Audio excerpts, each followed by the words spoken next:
Hello guys, welcome to the white aeroplane traveller. जैसे आपको पता है कि मैं पॉडकास्ट करता रहता हूं, तो आज मेरे साथ जो मैम बैठी है बहुत रिनोइड और एक फिलोसफर है जो हिस्टोरियन के ऊपर काम करती है, फीमेल के ऊपर, और एक बहुत बड़ी थिंकर, एक राइटर है। तो आज हम उनसे मिलने आए थे, उनके साथ एक छोटा सा पॉडकास्ट है। तो गाइस प्लीज़ हम स्टार्ट करते हैं। Ma'am thank you so much कि आपने अपना कीमती समय दिया मैम। तो मैम आज का जो हमारा मैम टॉपिक है वो है history of the female equality ma'am. अक्सर मैम हम अपनी सोसाइटी में डे बाय डे देख रहे हैं कि जो औरत है उसकी इक्वालिटी की बात आज समाज में हो रही है। तो मैम मेरे को ये जानना है मैम क्या जो वुमेन है मैम, इसकी पोजीशन इतिहास में मिडिएवल में कैसी थी मैम? मिडिएवल क्या, आपको प्राचीन समाज में जाना पड़ेगा, क्योंकि हमारे यहाँ कई तरह के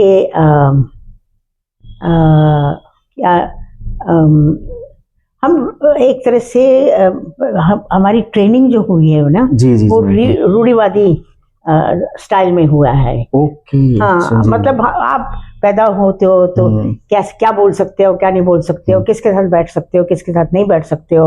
और हम मर्द में भी विश्लेषण वो बांट लेते हैं लोगों को, पर औरतों को तो, औरत मर्द को तो बिल्कुल उस तरह के उनके खेमे बने हुए हैं कि ये तुम कर सकते हो, ये तुम नहीं कर सकते हो।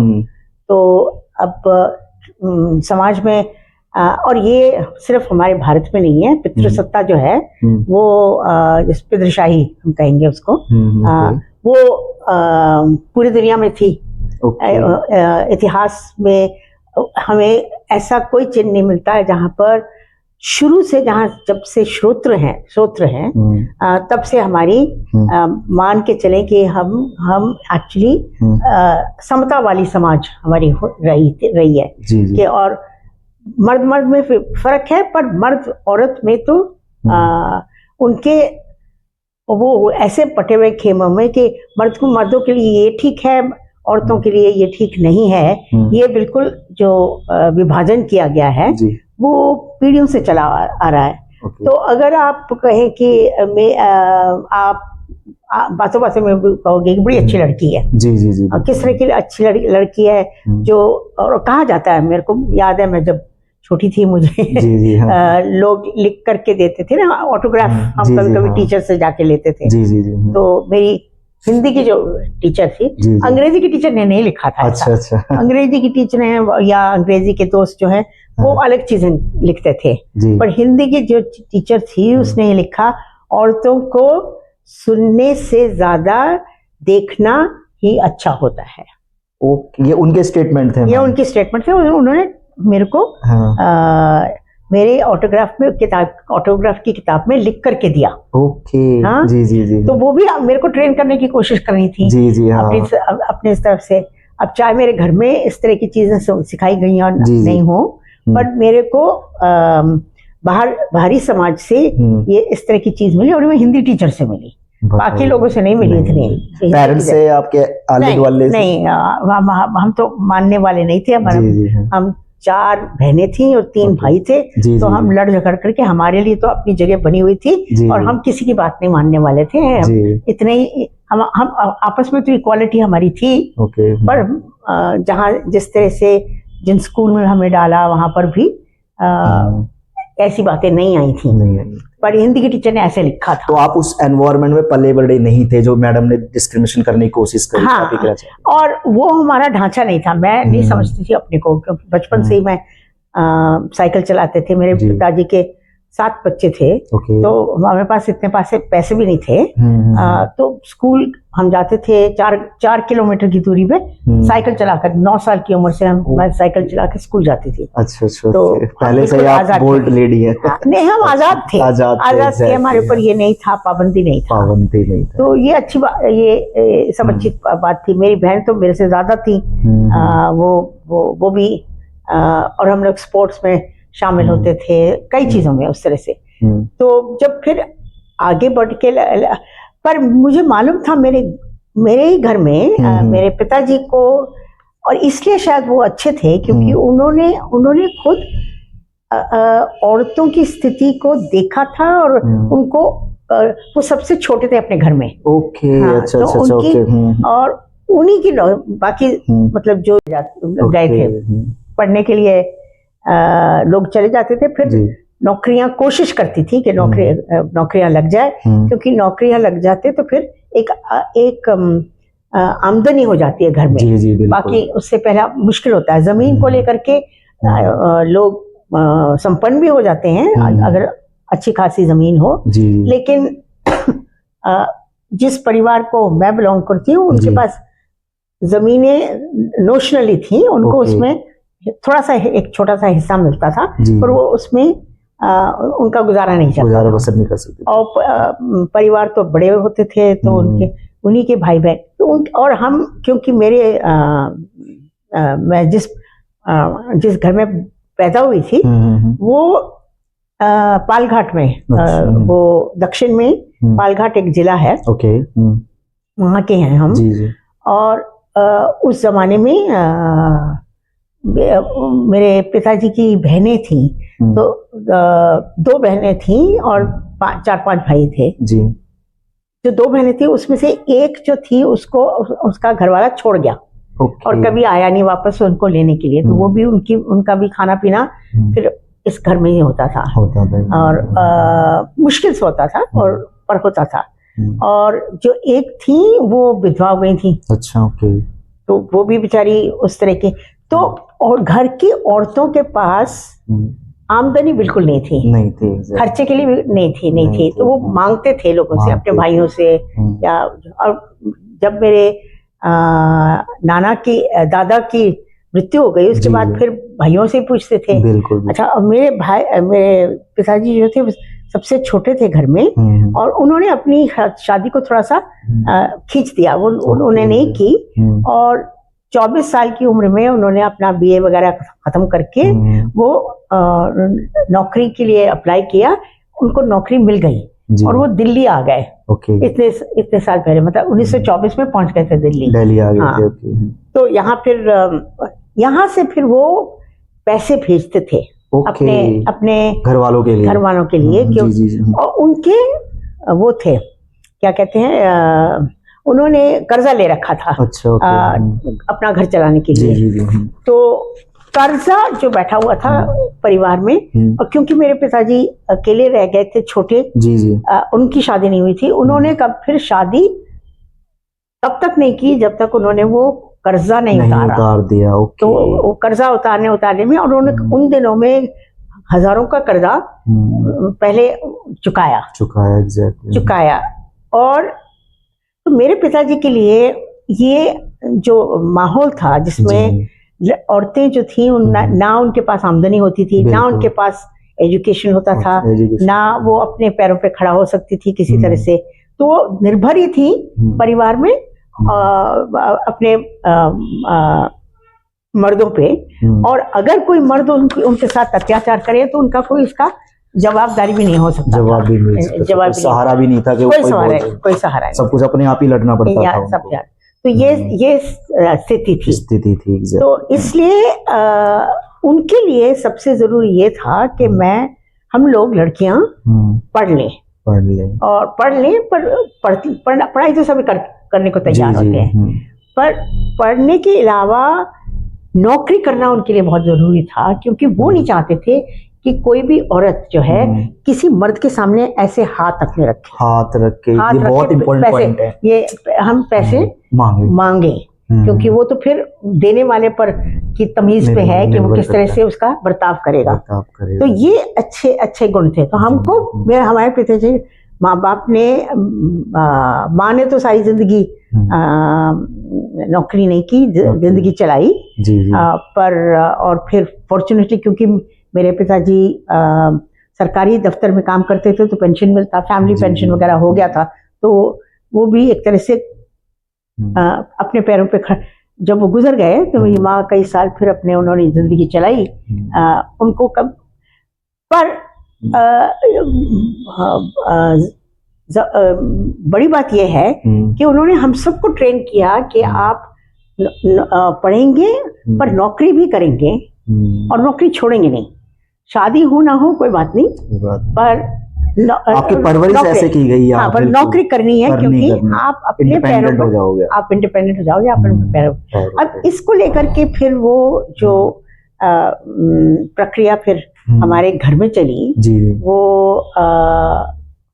वो एक माहौल, अलग सा माहौल था जिसमें हमारी भेदभाव का इतना नहीं था। हम बचपन में, और हम क्या कहते हैं, पैदाइशी हम ऐसे थे कि हम कभी भी अपने भाइयों को भी हम अपने से ज्यादा नहीं मानते थे। क्योंकि आपकी परवरिश उस हिसाब से हुई थी ना, आपके पेरेंट्स ने निडर कर दिया था आपको कि आपको इंडिपेंडेंट ही रहना है, चाहे कुछ भी हो जाए, आपको कमाना है, किसी के सामने हाथ नहीं फैलाना। तो इसलिए आप अपने भाइयों से भी कहीं ना कहीं बोल जाती थी इस चीज के रिगार्डिंग, ये चीजें था। तो मैम जैसे आपने बताया कि इक्वल पोजीशन के लिए आपको भी लड़ना पड़ा, आपके पेरेंट्स ने देखा। तो मैम आज के एनवायरनमेंट में, आज के सिनेरियो में अगर हम एक इक्वालिटी की बात करते हैं फीमेल्स की, तो मैं क्या फैक्टर है आपकी नजर में मैम जो आज आप हमारी एक ऑडियंस को बताना चाहेंगे कि इक्वालिटी फीमेल कैसे ले सकती है मैम? 2-3 पॉइंट में बताइए मैम। एक तो सबको पढ़ाई बहुत जरूरी है, सब पढ़ाएं, इतना पढ़ें जिससे कि उनकी नौकरियां लग सकती हों, उनके अपनी क्षमता के बेसिस पे उनको नौकरियां मिले। फिर वो अपना ऐसा घर बनाएं और माहौल बनाएं जिसमें वो इक्वल रहें मर्दों से। कोई ये नहीं है कि मैं किसी के ऊपर निर्भर हूँ और मैं तुम्हारी बात मानूंगी, क्योंकि जब तक मैं नहीं समझूं किसी चीज को और मैं अपने लिए वो अच्छा ना समझूं तो मुझे वो करने की जरूरत नहीं है। ये मैं डिसाइड करूंगी कि मुझे किस तरह की जिंदगी जीनी है और उसमें किस तरह के ताल्लुक मैं बनाऊंगी लोगों के साथ, समाज के साथ, जिससे कि फिर मैं अपने आजाद भी रहूं और ये नहीं है कि मैं किसी के ऊपर अपना रौब जमाना चाहती हूँ। मतलब ऑब्वियसली देन फिर सभी वही चाहेंगे कि हम जब आप पूरी तरह से आपकी ट्रेनिंग हो जाती है और आप बड़े हो जाते हैं और आपकी नौकरियां, आप अपनी चॉइस के मुताबिक आप नौकरियां मिले। हालांकि आजकल के ज़माने में नौकरियां मिलना भी इतनी मुश्किल हो गई है, लेकिन जो भी है अपने पैरों पे खड़ा करना, अपना ही कारोबार अगर हो, जो भी है, आप ऐसा स्थिति बनाना चाहिए। और परिवार को, मुझे नहीं लगता है कि माँ बाप को क्या कहते हैं जेवर वगैरह लेने की ज़रूरत है। मतलब बच्चों को इक्वल बनाओ समाज में, बच्चों को, और अच्छे गुण उनको दो, अच्छी एजुकेशन, वैल्यूज भी उस तरह की होनी चाहिए। ये सब चीजें बहुत मैटर करती हैं कि आप आजाद भी हो और आप सबके साथ तालमेल बना के आगे चलने की कोशिश करो। जी मैम, बिल्कुल। तो अगला क्वेश्चन, जैसे आजकल मॉडर्न गर्ल, मॉडर्न वुमेन की बात होती है हमारी सोसाइटी में, और इसके ऊपर कई सारे डिबेट्स भी चलती हैं, हिस्टोरियन, फीमेल हिस्टोरियन डिस्कस करती है। मगर अगर आपको डिफाइन करना हो कि एक मॉडर्न लेडी किस प्रकार की होनी चाहिए, तो मैम आप प्लीज हमारी ऑडियंस को बताइए कि कैसी होनी चाहिए मॉडर्न लेडी आज के टाइम पर। नहीं भैया, आप मॉडर्न क्यों कह रहे हैं मैम? क्योंकि मॉडर्न लेडी मतलब ऊपर विचार, ओपन माइंडेड लेडी। मैम अक्सर कहते हैं कि मैं एक बोल्ड लेडी हूँ। मैं तो पलट के आपको कहूँगी, मॉडर्न मैन को कैसा होना चाहिए? जी बिल्कुल, आप बताओ मुझे। मैम मॉडर्न मैन, मैम जिसकी एक हर किसी की इक्वालिटी हो, औरत को सम्मान दे, हाँ ठीक है, और औरत का जो करने का मन है उसको राइट दे कि हाँ भाई तू और मैं इक्वल है, तो डिफरेंस मत समझ, जो काम तू करेगी वो मैं करूंगा। It is a modern man. अगर मैं तो इसको डिफाइन मैम ये करता हूँ। तो आपने मॉडर्न लेडी की भी आपने उसकी परिभाषा भी कर दी है। जी, आपने तो खुद ही कर दी है। जो मर्द के लिए है वो वही हम औरत के लिए भी चाहेंगे। सबको अपनी जिंदगी अपने तरीके से जीने का हक है और होनी चाहिए। तो क्यों किसी के दबाव में रहें? कोई ऊंचा नहीं है, कोई नीचा नहीं है। जब ऊंच नीच हम समाज में नहीं चाहते हैं, हम जाति को नहीं मानते कि ये पैदाइशी हमारे से ऊपर है, है ना? हम तो नहीं मानते। जी, तू भी आदमी है, मैं भी आदमी हूँ, बिल्कुल। तू भी औरत है, मैं भी औरत हूँ। तो हमारे बीच में कोई ऐसी भेदभाव की बात नहीं है। हाँ, नौकरियां हैं, पढ़ाई है, लिखाई है, जो काम तुमने चुना है अपने लिए, उसमें आपके अगर जब तक भागीदारी हो और आपने सोच लिया है और वो करना चाहते हैं, जी जी, तो फिर आप अपनी उसमें जगह बना ही लेंगे किसी न किसी तरह से ना, किसी न किसी कि तरह। ऐसे ऐसा तो नहीं है। और हम दिल लगा करके अपना काम करेंगे तो हम अच्छे कारीगर भी बन जाएंगे, हम अच्छे वर्कर भी बन जाएंगे, हम जी, जी। अच्छे व्हाटएवर इट इज। तो ये सीन है जिसमें हमें किस तरह के वैल्यूज होने चाहिए। जी वैल्यूज बहुत इंपॉर्टेंट है। तो मैं समझती हूँ वहां तो फिर मैं बुद्ध से लूंगी, फिर मैं बौद्धों के जमाने से लूंगी, तब मैं अंबेडकर से लूंगी। जी जी जी। दो चीज मेरे लिए बहुत जरूरी है, जी, जी। एक तो करुणा, करुणा, ओके, और दूसरा मैत्री। मैत्री, आप सबके साथ मैत्री भावना रखो जी। और करुणा बहुत जरूरी है, क्योंकि करुणा से ही आप किसी और का दुख दर्द समझ सकते हो जी। और उनके साथ उनके लिए उस तरह से उस स्थिति से निकालने की आपके पास क्षमता होनी चाहिए। तो समाज में, आज के समाज में जिसकी बहुत कमी है, जी जी, एक तो जात की वजह से कमी है और एक तो कौम की वजह से कमी है। और हमने जो आजकल का माहौल बना रहा है ना कि हम तो मैत्री की जगह उल्टा है, हम उसका उल्टा जवाब उल्टा करते हैं। जी जी जी। किसी को देख लिया जाति को लेकर के आपने समाज ऐसे बना रखा है कि ऊंच नीच बना लिया। अब उनको तुम मारो पीटो कुछ भी करो और उनसे गंदी गंदी कामें करवा लो जबरदस्ती, और तुम बड़े ठीक हो, वो बैठे हो। तो या फिर आप कौम की वजह से आपको अलग भाव जो भावना जो क्रिएट हो रही है। स्कूलों में हमने देखा है कि टीचर ने देख लिया कि लड़का बच्चा मुसलमान है, बस उसके ऊपर तोहमत लगाने लग गई। स्कूलों में जाति को लेकर के अब बहुत अच्छी लिटरेचर में भी हमने देखा है कि जैसे उर्मिला पवार है, कई लोगों ने लिखा है बहुत जबरदस्त, वो हिंदी में अवेलेबल है उनकी राइटिंग्स, कि बचपन से ही उनको ये बताया गया था कि तुम नीची जात के हो और तुमको ये काम करना है। तो उर्मिला पवार ने बहुत एक अच्छी कहानी लिखी है जिसका नाम है, और अपना ऑटोबायोग्राफी ऑटोबायोग्राफी लिखी है जिसका नाम है आयदान। उसकी माँ जो थी वो टोकरियां बुनती थी। और उनका जीवन जो है उससे टोकरियां बनाने से चलता था। तो उनके पिताजी बचपन में ही गुजर गए थे। तो वो बहुत चाहते थे कि सब पढ़ें और उस माहौल से निकले जिसमें उनके ऊपर उनके ऊपर जो पाबंदियां लगी होती हैं वो लगाई गई।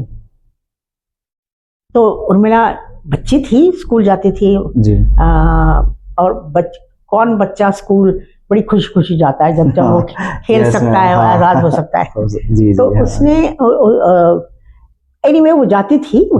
माँ बहुत उसके पिताजी गुजर गए थे, उनकी माँ चाहती थी कि वो पढ़ें, तो स्कूल जाती थी। वहाँ मास्टर जी ने उनसे जाति के हिसाब से काम करवा लिया कि झाड़ू तुम लगाओगी और ये बाहर वरांडे में झाड़ू तुमको लगाती है। अंबेडकर ने खुद लिखा है जिस तरह से पानी भी पीना अलग मटके से कुएं से भी उन्हें डिस्ट्रैक्ट कर दिया गया था। हाँ बिल्कुल। तो मास्टर जी ने उर्मिला से जबरदस्ती बाहर गोबर को उठाने का काम में लगा दिया था। तो और गुस्से होकर के उन्होंने शायद एक दिन मारा भी था उसको। तो वो वापस गई घर और ने कहा कि अब मैं स्कूल नहीं जाऊंगी, क्योंकि मास्टर जैसे कहते हैं कि उसने कहा कौन से मास्टर, और उसने बताया कौन से मास्टर। उसकी माँ इतनी नाराज होकर के तैयार हो गई, कहती है आज तेरा मास्टर जाएगा ना इधर इसी रास्ते से निकलता है, तो मुझे बताना। तो मास्टर जी वो बताती है।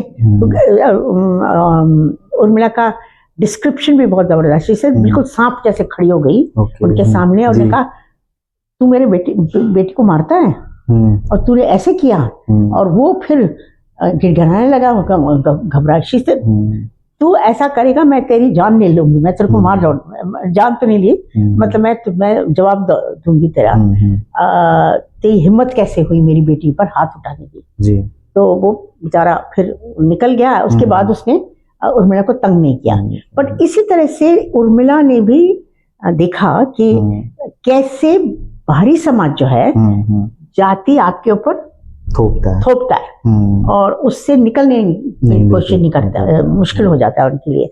अब हम अर्बनाइज में, मतलब शहरों में आ गए हैं और पढ़ लिख कर गए, वो कर लिया, तो इसलिए हमारे लिए वो इतना मुश्किल नहीं है कि हम कभी कभी मैं जब छोटी थी मुझे तो मालूम ही नहीं था मैं कौन सी जाति की हूँ। जी ओके। बच्चे होते हैं हम। हाँ बिल्कुल सही बात है। पता लगा, औरों से पता लगा कि मैं कौन हूँ। जी। और फिर तो ये माहौल जो बनाया जाता है और जहाँ इस तरह का रूढ़िवादी सत्ता है जी, और मर्दों का मर्द आपस में अपना अलगाव भाव रखते हैं, फिर औरतों के लिए तो रखते हैं, और औरत और मर्द के बीच में भी होता है और फिर औरत और औरत के बीच में भी होता है बिल्कुल। तो ये अलगाव समाज ही तो एक तरह से हमें हम आज के संविधान के तहत टेक्निकली हम सब इक्वल है जी हाँ, पर इन असलियत में तो हम नहीं है ना, ग्राउंड लेवल पे हम नहीं है, बिल्कुल भी नहीं है। अभी भी जिस तरह से आप न्यूज़पेपर निकाल के खोल करके देखो तो उसमें भी हमें अत्याचार तो दिखते हैं बिल्कुल, हो भी रहे हैं डे बाय डे मैम। ये तो मैं तो समझती हूँ कि मर्द और औरत के बीच में भी जो फर्क है वो भी नहीं होने चाहिए, पर मर्द के बीच में भी नहीं होनी चाहिए, औरत के बीच में भी नहीं होनी चाहिए। हम हमारी संविधान ने हमको समता वाला समाज हमने चुना है जी। ये हमारे लिए सबसे बड़ी चीज है। हम जब तक इसको अपनी ये पुराना रूढ़िवादी समाज को उठाकर फेंक ना दें जी, तब तक हम आजाद नहीं हो सकते, सच्ची असली आजादी नहीं आ सकती है। तो आप ये कहना चाह रही हो कि जो रूढ़िवादी सोच है लोगों की, अगर हमें महिला के लिए इक्वालिटी चाहिए तो सबसे पहले रूढ़िवादी जो थॉट है, विचार जो इंडिया में चलता है स्पेशली, उसे उखाड़ना पड़ेगा। बिल्कुल करना पड़ेगा, तब जाके हम ये कह सकते हैं कि एक जो लेडी है वो इक्वालिटी सोसाइटी में जी रही है। क्योंकि जैसे अभी आपने बताया कास्ट के नाम पर, राइट मैम, जैसे मैंने अभी आपकी बुक्स के बारे में पढ़ा था, एक बुक्स थी जो आपने लिखी है उसका नाम है जेंडरिंग कास्ट।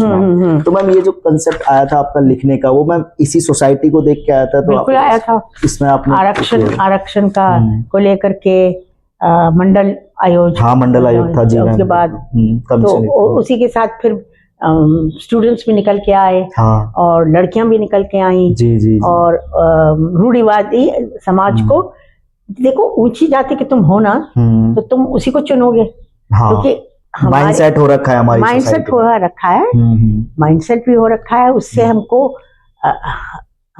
हमारी स्थिति पर हम तो ऊपर हैं जी। तो जो जाति ऊपर है, जो कौम ऊपर है, जो मर्द बीच में मर्द है जी, तो वो क्या, वो तो नहीं चाहेगा ना हम समता वाला समाज क्योंकि वो तो ऑलरेडी ऊपर है, सही बात। तो वो तो रोकेगा, कोशिश उसकी रहेगी कि तुम नीचे ही रहो, नीचे ढकेलो, तुम वैसे ही करो। तो मतलब आप देखो कि आज के तहत आज भी जो हम कहते हैं, हम टेक्निकली हम कहते हैं कि हमारे ऊपर कोई पाबंदी नहीं है जी, हम कोई भी अपना काम चुन सकते हैं। और आरक्षण को लेकर के हम खास ये तैयार हुए हैं कि आरक्षण बुरी चीज है, हमें नहीं रखनी चाहिए, सबको सब मिलना चाहिए, जैसे पहले चलता था वैसे ही चलना चाहिए। तो अगर आपकी स्टूडेंट पॉपुलेशन है उसमें आज भी ऊंची जाति के लोग ही ज्यादा आते हैं और बाकी लोग के लिए मुश्किल है, क्योंकि उनके पास ना साधन है, ना उस तरह की माहौल में वो पले बड़े हैं जो उनके पास उनकी पढ़ाई लिखाई भी उसी तरह से नहीं हुई है जिस तरह से वो क्लेम करे। मतलब आज हमको 80 साल हो जाएंगे थोड़े दिन में हम आजाद होकर के, पर हम आजाद समाज तो ला नहीं पाए ना पूरी तरह से, ना समाज के स्तर पर, जी ना समता के स्तर पर। बिल्कुल। तो वो समाज जिसके पास आप अभी भी भेदभाव कर रहे हो, जी तो हम आरक्षण करते हैं, जी कहते हैं नौकरियों पे नहीं होना चाहिए। आप कभी कभी बीच में आपको मैनुअल स्कैवेंजर्स है ना, जो बिल्कुल मैम, सुनते हैं इसके ऊपर बहुत। हाँ, सुअर में मौत हो गई। आप देख लो, सुअर का काम कौन करता है? वो पैदाइशी उन्हीं के ऊपर गया है। वहां पे आरक्षण ना भी हो, पर कोई ऊंची जाति का बंदा जो है ना, जिसके पास जमीन है, संपन्न है, या ऊंची बड़ी नौकरियां हैं, या वो तो नहीं जाकर वो काम करता है। उस टेक्निकली आरक्षण ही है। उसमें आप वही कॉन्ट्रैक्टर तो उसी को लाएगा जो बंदा जो जिसके पास काम नहीं है और जो जबरदस्ती वहां चला जाएगा। उसको मालूम है, आधा टाइम उसको मालूम है कि वो नीचे उतरेगा और मर जाएगा, क्योंकि वो जो सुअर के। तो आरक्षण उसमें नहीं है, लेकिन उसमें और कोई नहीं जा रहा है उस काम में, वही बंदा। तो हम किस तरह का समाज हमने बना रखा है, जिसमें तुम्हारा काम जो है तो सिर्फ वहां जाना है। और तो मुझे कभी कभी बुलाया जाता है, ये जेंडरिंग कास्ट को ही लेकर के बुलाया जाता है बोलने के लिए। तो एक बहुत अच्छे समाज सुधारक हैं जिनका नाम बेजवाड़ा विल्सन है। उन्होंने बहुत अच्छा, उनसे आपको बात करनी चाहिए। बिल्कुल, बहुत जबरदस्त बंदे हैं। वो कभी कभी हमें बुला लेते हैं, तो हम पितृसत्ता को लेकर उनसे भी जाकर वहां पर भी बोलने की कोशिश करते हैं। तो जो औरतें हैं, दलित औरतें हैं, उनके साथ कभी कभी वर्कशॉप वगैरह भी करवाते हैं। एक बार और इतनी मौतें होती हैं, तो फिर वो पूरा परिवार जो है ना, उनके मर्दों के पास काम होता है, जीने के साधन नहीं है, और तो बड़ा खराब हुआ है।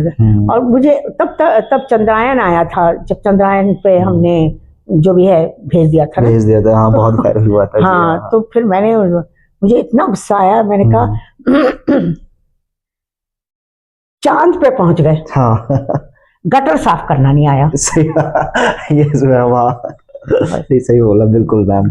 तो ये चीजें हैं मैम, जैसे आपने बहुत अच्छा रिप्लाई दिया जेंडर कास्ट के ऊपर मैम, जो अक्सर हम सुनते आ रहे हैं, और आज भी मैम ये हो रहा है मैम। और इसको अगर हम एक डीपली में जाएं तो उसके ऊपर बहुत डिबेट हो सकते हैं, बहुत डिबेट का मुद्दा है मैम आजकल। तो मैम ये जो हालांकि होनी नहीं चाहिए, हाँ, जो जैसे हम बोलते हैं मॉडर्न, जैसे आपने कहा कि हम चांद पे पहुंच गए लेकिन गटर साफ नहीं हो पाया, ये बहुत अच्छा कोटेशन है, तो अच्छा लगा मैम। तो अगला मैम, ये से 19वीं शताब्दी की बात करें मैम, तो उस टाइम पर जो महिला की स्थिति थी और मैम आज की स्थिति में मैम कितना परिवर्तन आया है मैम, प्लीज आप थोड़ा इलेबोरेट करें। देखो, ऊपरी स्तर पे तो बहुत फर्क आया। ओके, ऊपरी स्तर पर तो आज आप लड़कियों को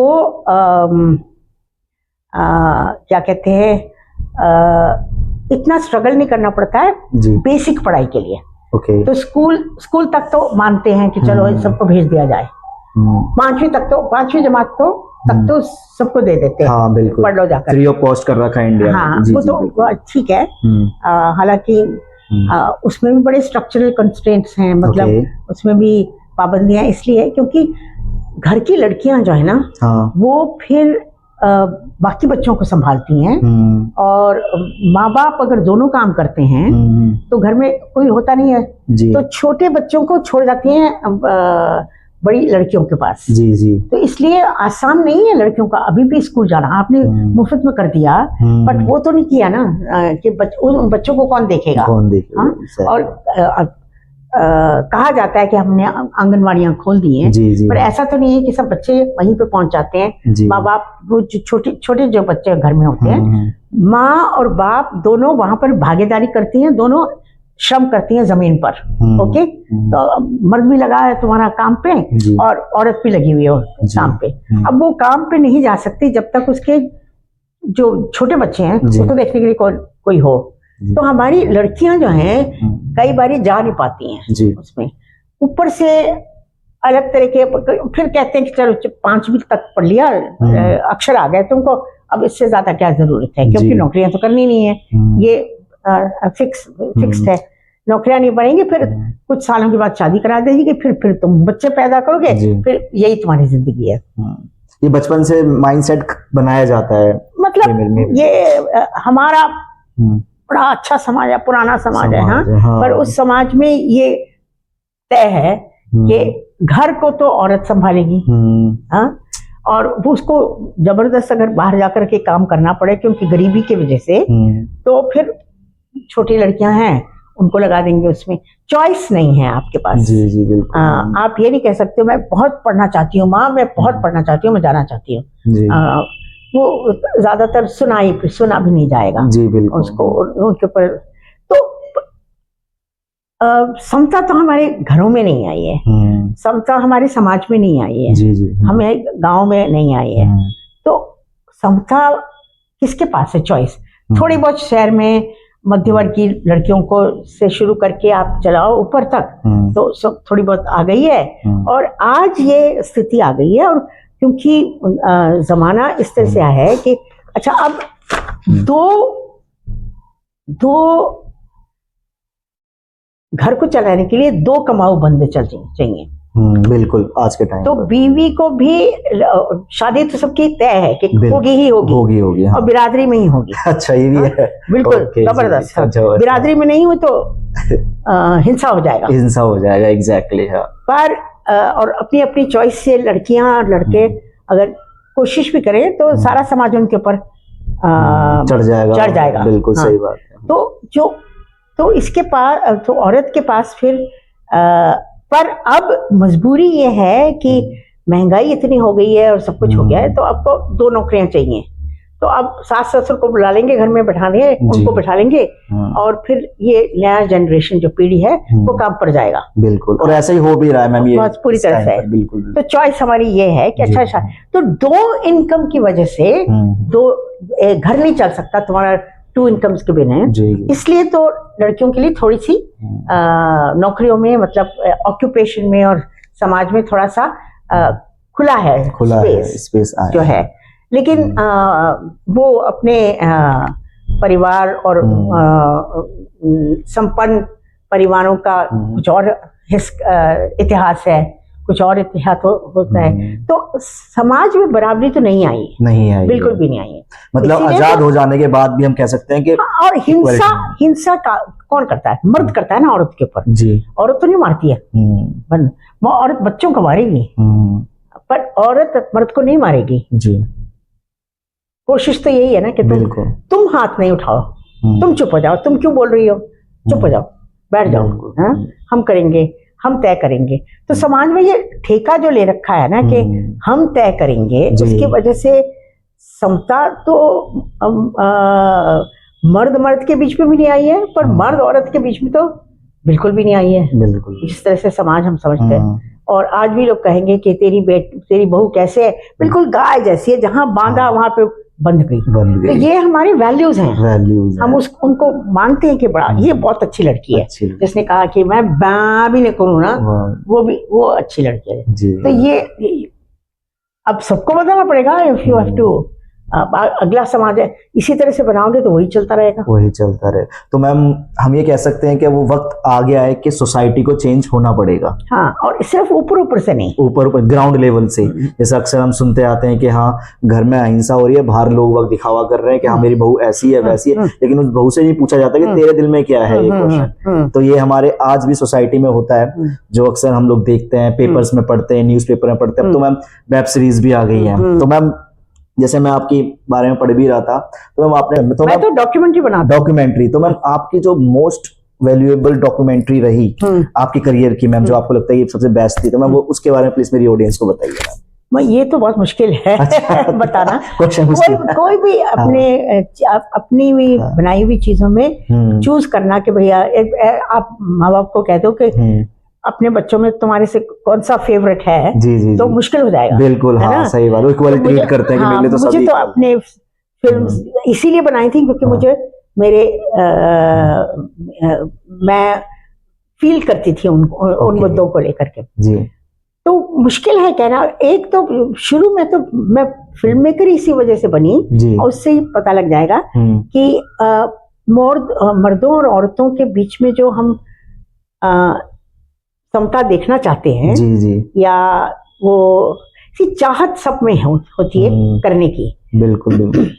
और नेशनल मूवमेंट के साथ मतलब औरतें निकल के आए, कहा जाता है गांधी जी ने मौका दिया औरतों को बाहर निकलने का और सब कुछ ठीक है। जी जी, पर मुझे जब पता लगा और औरतों की जिंदगी को के बारे में समझना और लिखना बहुत मुश्किल है, क्योंकि बिल्कुल वो स्रोत तो नहीं छोड़ के जाते हैं।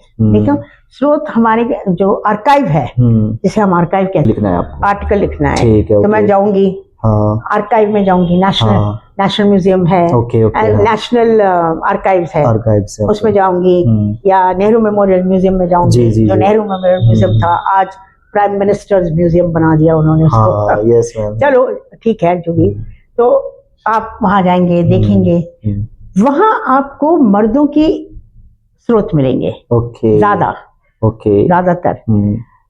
औरतों के कम मिलता है। तो वो क्या सोचती थी, वो क्या लिखती थी, और अगर तुम पॉलिटिक्स में नहीं आओ तो फिर आपके बारे में कोई कुछ नहीं लिखेगा, जानेगा ही नहीं। जो अपनी जिंदगी पिस चक्की चला चला के खत्म हो गई, वो तो इतिहास, वो तो आर्काइव में नहीं आई, बिल्कुल किसी ने उसके बारे में नहीं लिखा। वो आर्काइव, तो उसकी कहानियां आप कैसे लिखोगे? नहीं, कैसे लिखोगे? सही बात, लिख ही नहीं सकते, नहीं जान सकते, क्योंकि लिखा ही नहीं है ना वो पहले से ही। हाँ बिल्कुल सही बात। तो मुझे कहीं से पता लगा कि मेरे ही महिला मिली, जी जी, जो पॉलिटिक्स में एक्टिव थी, पर वो अपनी जिंदगी में उन्होंने बहुत वर्किंग क्लास के साथ काम किया, जो औरतें मजदूर थी उनके साथ काम किया, ये सब। एक दिन उनकी नानी जो थी, उन्होंने एक ट्रंक छोड़ा हुआ था। उस ट्रंक में ऐसी चीजें नहीं थी जो आमतौर पे औरतें रखती हैं। अपना संदूक एक था, संदूक होता है, तो उसमें कुछ साड़ियां होती या कुछ आभूषण वगैरह होते हैं। उसमें वो नहीं था। उसके ट्रंक में सिर्फ कागज था। कागज था, किताबें थी और उस तरह की चीजें थी। उन्होंने नोट्स बनाए थे। ये पैदा हुई थी 98 में। 1898 की पैदाइश थी उनकी। वो तो एक क्या कहते हैं, एक आम परिवार में उनका जन्म हुआ था। बचपन में उनके पिताजी गुजर गए। वो बहुत चाहते थे कि ये लड़की मेरी पढ़ने जाए, पर वो गुजर गए। फिर माँ उनकी वापस चली गई अपने घर बच्चों को लेकर के, और वहीं पे फिर भाई उनके स्कूल गए, लड़की को भेजा नहीं गया स्कूल। ठीक है, उसी तरह का माहौल था, गांव था, जो भी है। अब उसको पर उसके नाना जो थे, नाना की आंखें वो अंधे हो रहे थे, तो वो पढ़ नहीं पा रहे थे। तो इस बच्ची ने सीखा, अक्षर तो सीख ही लिए थे। अक्षर शायद माँ या नानी ने बता दिया था, पर अंग्रेजी के अक्षर करने थे, क्योंकि जो अखबार वो पढ़ के सुनाती थी अपनी नानी को, नाना जी जो पढ़ते थे, वो तमिल अखबार नहीं था, वो अंग्रेजी अखबार था। तो उसने अक्षर, फिर उसने अंग्रेजी सीखी, और फिर जो सीखा तो फिर सारी किताबें अपने भाइयों की पढ़ लेती थी। उनके टीचर्स भी कहते थे कि भैया, वो भी एक तरह से इम्प्रेस हो गए कि ये क्या बच्ची सारी चीजें पढ़ लेती है। तो वो पर 11 साल में उसकी शादी करा दी थी, और 14 साल की उम्र में वो माँ बन गई, उनको बच्चा हो गया। शौहर उनका जो था वो आम स्तर का शौहर था, मतलब अपना धौंस जमाने वाला। और वो सरकारी काम करता था, वो सॉल्ट इंस्पेक्टर था। अच्छा, ओके, सॉल्ट इंस्पेक्टर, नमक इंस्पेक्टर थे। तो इनकी पोस्टिंग भी उन तरह की जगह होती थी। जी जी।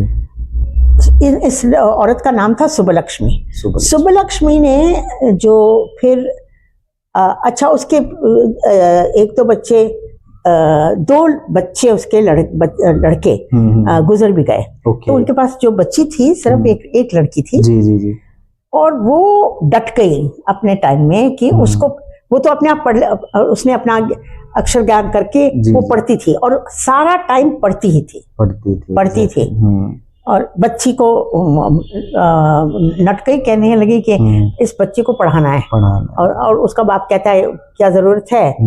उसने लड़ करके बच्ची को लेकर के मद्रास चली गई अपने भाई के पास कि इसको स्कूल में रहा। वहाँ के कुछ साल रही वहाँ पर लड़की को पढ़ाने के लिए। उस समय पर वो फिर नेशनल मूवमेंट चल रहा था। हाँ, आंदोलन चल रहा था। उसमें एक आध डेमोन्स्ट्रेशन में वो चली गई। ओके, अच्छा, ओके। फिर दबाव आ गया उनके ऊपर कि नहीं जा सकते हो तुम। फिर उन्हें सारी जिंदगी, और गांधी जी आए थे, गांधी जी उनकी मीटिंग में गई थी। उसने फिर उसके बाद सारी जिंदगी अपना अस्तित्व बनाने के लिए खादी बुनती थी। वही उसका एक रिश्ता था नेशनल मूवमेंट के साथ। जी जी जी। और घर के पैसों से जो चूल्हा जलता था उसके पैसे से बचा बचा करके उसने इकट्ठा किया था। तो जब नमक का आंदोलन आया तो उसने उन दिनों में 65 रुपए दिए चुरा करके उनको, कांग्रेस वालों को, कि मेरा योगदान है इसको कि आप इसको प्रमोट करो। जी। वो उसका रिसीट भी था। ओके। उसी में संदूक में ही। हाँ। इस तरह की चीजें थी उसकी। जी जी। हाँ, बिल्कुल साड़ी वाड़ी जोड़ा कुछ भी नहीं था। पढ़ती बहुत थी, रविंद्रनाथ टैगोर को पढ़ती थी सब। तब तक तो अंग्रेजी में ट्रांसलेशन वगैरह आ जाते थे। तो उसको वो सारी जिंदगी अपनी दुखी जीवन उसने पढ़ करके गुजारा और अपनी जगह बनाए रखी, डटी रही अपने अंदर। जब मुझे पता लगा कि इस तरह का एक आर्काइव है और वो एक संदूक में उसने ऐसी चीजें रखी हैं, रिसीट रखी हुई थी, मनी ऑर्डर भेजा था शांति निकेतन रविंद्रनाथ टैगोर की किताबों को लेने के लिए, वो सब चीजें उस डब्बे में थी। बहुत कीमती, बहुत ही वैल्यूएबल। तो जब मुझे ये दिखा, और वो ट्रंक भी था, उसके अंदर जो चीजें थी वो भी पड़ी थी वैसी की वैसी। फिर मुझे लगा कि मैं उसको देख सकी, मतलब अपने दिमाग में मैं उसको देख सकी कि ये इस तरह का सामान है। तो मैंने कहा ट्रंक पड़ा है क्या? उनकी नाती थी जो पूछा, कहती हाँ।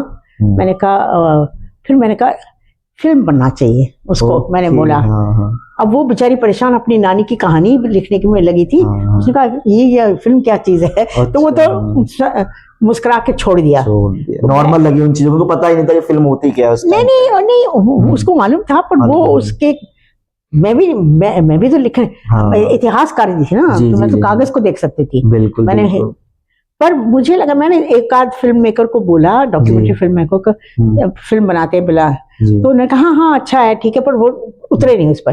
फिर एक दिन मैंने कहा मैं ही बना लेती हूँ। और मैं बहुत देखती थी क्योंकि कई मेरे स्टूडेंट्स जाकर के फिल्म मेकर्स बन गए थे। तो मैंने कहा चलो मैं ही बना लेती हूँ। और फिर मैंने इकट्ठा किया अपना साधन, कैमरा पर्सन को मंगाया और फिर हम गए वहां पर चेन्नई में, और उसी जगह पे जहाँ वो रहती थी वहां जाकर हमने शूटिंग की। और उस ट्रंक के अंदर जो थी, और उनकी जिंदगी बहुत ही दर्दनाक जिंदगी रही, क्योंकि उसका घर शौहर जो था वो बिल्कुल भारतीय शौहर जिस तरह से होते हैं ना, बिल्कुल, जो सारा दबदबा अपने ऊपर रख करके, तो वो बड़ी नाखुश थी अपनी जिंदगी से। पर पढ़ाई उसके लिए बहुत जरूरी था। तो मैं चाह रही थी उसको बनाने के लिए। तो फिर हमने जाकर के उसकी शूटिंग की। उसी के ग्रेट ग्रैंडर को हमने कास्ट किया। हमने डायलॉग नहीं रखा। लोग ने कहा फिल्म बना रही हो तो तुम किसी नंदिता दास को रखाओगे, ऐसे नहीं, बिल्कुल भी नहीं करूंगी। नॉर्मल, बिल्कुल बिल्कुल मैंने जैसा बोलना चाहे वो बोल सकते और हैं। उसमें कोई डायलॉग नहीं है, डायलॉग नहीं है, उसका कन्वर्सेशन है ओनली। नहीं, कन्वर्सेशन भी नहीं है, ओके उसमें सिर्फ विजुअल है ओके। और उसमें पीछे से आवाज है। जी जी जी। एक मेरी आवाज है जो इतिहासकारी हूँ, हाँ हाँ। और ये उसकी एक ग्रैंड डॉटर थी, जी जी जी। उसकी आवाज है। तो आवाज को बांट करके, तो उसका किताब का, फिल्म का नाम है quite little entry. Quite little entry, okay. उसकी हिंदी भी अनुवाद की गई थी, क्योंकि वो सिर्फ कमेंट्री डालने की जरूरत थी। जी जी जी। एक छुपा हुआ तो इतिहास, इस तरह का। तो उससे मैं फिर वो फिल्म बनाया। उसके बाद एक तरह से उसी की ग्रैंड डॉटर पे फिल्म बनाया। जी जी जी। जिन्होंने अलग तरह की जिंदगी जी, क्योंकि वो आजाद थी तब तक, इंडिपेंडेंट, वो क्यूबा तक गई, वो कैस्ट्रो से मिली, कैस्ट्रो से नहीं मिली, क्यूबा गई, अमेरिका गई थी तो वहां से क्यूबा गई, फिर उनके ऊपर फिल्म बनाई। उसके बाद फिर और सिलसिला चलता रहा, फिर से स्टार्ट हुई। तो मैम बहुत अच्छा लगा मैम, आपने ये चीजें हमें हमारी पॉडकास्ट में बताई मैम। तो मैम लास्ट क्वेश्चन मैम हम इसको पूछ के मैम फिनिश करेंगे। तो मैम जैसे आज के लिए मैम, हमारे यूथ के लिए आप एक बहुत बड़ा मैसेज क्या देना चाहेंगी कि इक्वालिटी को लेके वो कैसे अवेयरनेस हो सकते हैं, उसके लिए मैम आप प्लीज हमारी ऑडियंस को बताइए एक लास्ट में, छोटे से वर्डों में मैम। हम चाहते हैं कि आप देखो, उनको भी मालूम है आज का जो मर्द है जी, और आज की औरत लड़की है जी, लड़कों को मालूम है जी कि संविधान के बारे में मालूम है जी, राइट्स के बारे में मालूम है, किस तरह का समाज हमारा होना चाहिए। उनके दिमाग में ये भी है, और ऊंच नीच का नहीं होना चाहिए, सबके पास खाना होना चाहिए, सबके पास रोजी रोटी होनी चाहिए, सबको पढ़ाई लिखाई के साधन होने चाहिए, अधिकार होना चाहिए। फिर उनका अपना निजी चॉइस होना चाहिए कि वो क्या काम कर सकते हैं, और उनको उस तरह की नौकरियां मिल सकती हैं, और कोई किसी से ऊपर नहीं, कोई किसी से कम नहीं, चाहे बाहर हो चाहे घर के अंदर हो। यही समाज है। और बच्चों को पालना दोनों का काम है। ये तो है भी नहीं कि भाई माँ जो है वही करेगी, सब कुछ करेगी। सब मर्द जो है वो सब कुछ कर सकता है जो औरत कर सकती है। इसी तरह से औरत भी ये है जो सब कुछ कर सकती है, उसको जरूरी नहीं है। बच्चा पालना तो सभी कर सकते हैं, पैदा तुम ना भी करो बिल्कुल, लेकिन पाल सकते हो, पालन पोषण कर सकते हो, सब कर सकते हो, सपोर्ट कर सकते हो पूरी तरह से। और तो मैं तो समझती हूँ कि घर में समता आ जाए, तो बाहर भी समता आने की जरूरत है। वहां पर भी कोई ऊंच नीच नहीं होनी चाहिए।